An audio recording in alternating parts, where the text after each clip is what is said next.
Lord everyone. आज फिर से हम परमेश्वर के वचन के बीच में से बात करते हैं और आज मैं आपसे बात करना चाहती हूँ परमेश्वर के हथियार, जिससे आप शैतान की युक्तियों का सामना कर सकते हो।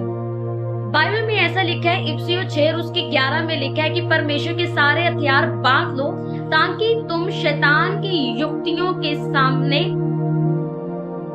टिके रह सको। मैं आपसे एक बात कहना चाहती हूँ, यहाँ पे लिखा है कि अगर हमारे पास परमेश्वर के हथियार नहीं है तो हम शैतान की युक्तियों के सामने खड़े नहीं रह सकते।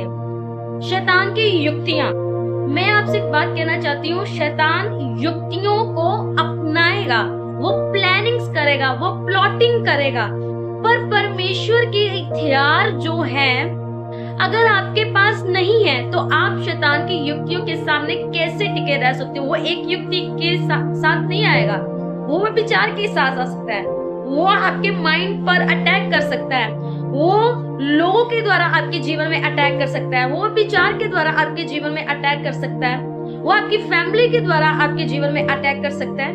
किसी भी तरीके से वो युक्तियों को, वो प्लानिंग्स करेगा, वो प्लॉटिंग्स करेगा। और अगर आपके पास परमेश्वर के हथियार नहीं है तो आप उसकी युक्तियों के सामने कैसे टिके रह सकते हो।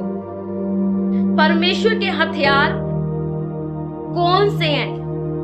अगर आपके पास परमेश्वर के हथियार हैं तो आप शैतान के सामने खड़े रह सकते हो और उससे कमांड कर सकते हो, वो भाग जाएगा।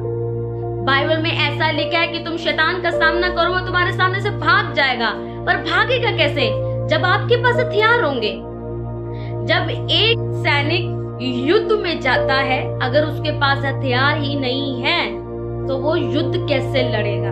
वो तो ऑटोमेटिकली, वो जाने से पहले ही, अगर हथियार ही नहीं है, अगर वो जाएगा भी तो वो मर जाएगा। उसका हारना और उसका मरना निश्चय है। अगर आप मसीह भी हैं, अगर आपके पास हथियार नहीं है, और हथियार होना काफी नहीं है, अगर आप परमेश्वर के वचन को बोल रहे हो या परमेश्वर के वचन को कमांड कर रहे हो, परमेश्वर के वचन से शैतान का सामना कर रहे हो, पर अगर आप वचन पर चलते ही नहीं होंगे तो भी आप मर सकते हो। आज हम बात करेंगे इन्हीं हथियारों के बारे में, आज हम सीखेंगे इन चीजों के बारे में।